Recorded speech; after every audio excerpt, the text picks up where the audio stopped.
The Smart Guide to Cluster Policy is a tool that we provide to policymakers to better use clusters for supporting industrial modernization, promoting smart specialization, and supporting SME growth across Europe. That is one of the core results of the European Cluster Observatory.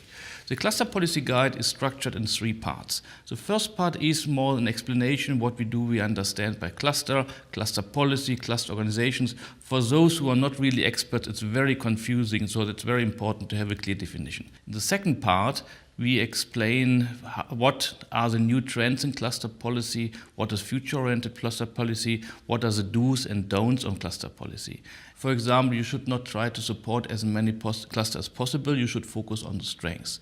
You should link cluster policies with other regional economic development policies. And the third part, we make reference what is specific if we want to support cluster in the field of emerging industries. These days, we're not talking anymore about narrow sectoral clusters, but we talk about related clusters of emerging industries. And that requires new policies and new tools. That's what the guide is about.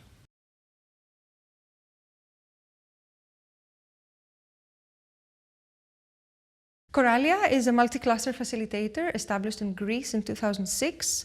Our works focus on ICT industries, and specifically those which have a competitive advantage for Greece. The largest impact that Coralia has had so far is the introduction of the notion for co-opetition, meaning the cooperation of entities which in another framework would be considered as competitors.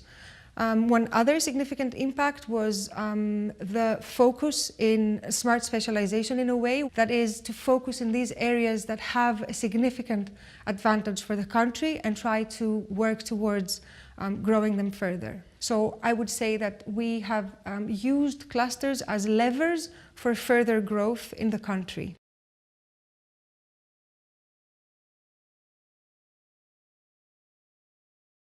BSR STARS is one of the flagship programs within the policy area of innovation in this broader macro-regional strategy.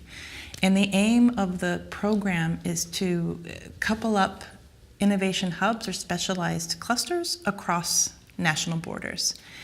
And we do this primarily through one tool called Innovation Express, which is a call for proposals that we have every year. And it's financed by national or regional agencies, and they start up projects between clusters in different countries. The 6 countries, funding agencies in 6 countries, have been able to mobilize more than €1 million every year. So it's not a lot of funds. I mean, it varies, different countries, anything from €50,000 up to €400,000. But once they're in, they can stay in and get their clusters active. Every year we are able to start off 25 to 30 of these international cluster collaborations, mobilizing about 1,000 SMEs in international activities.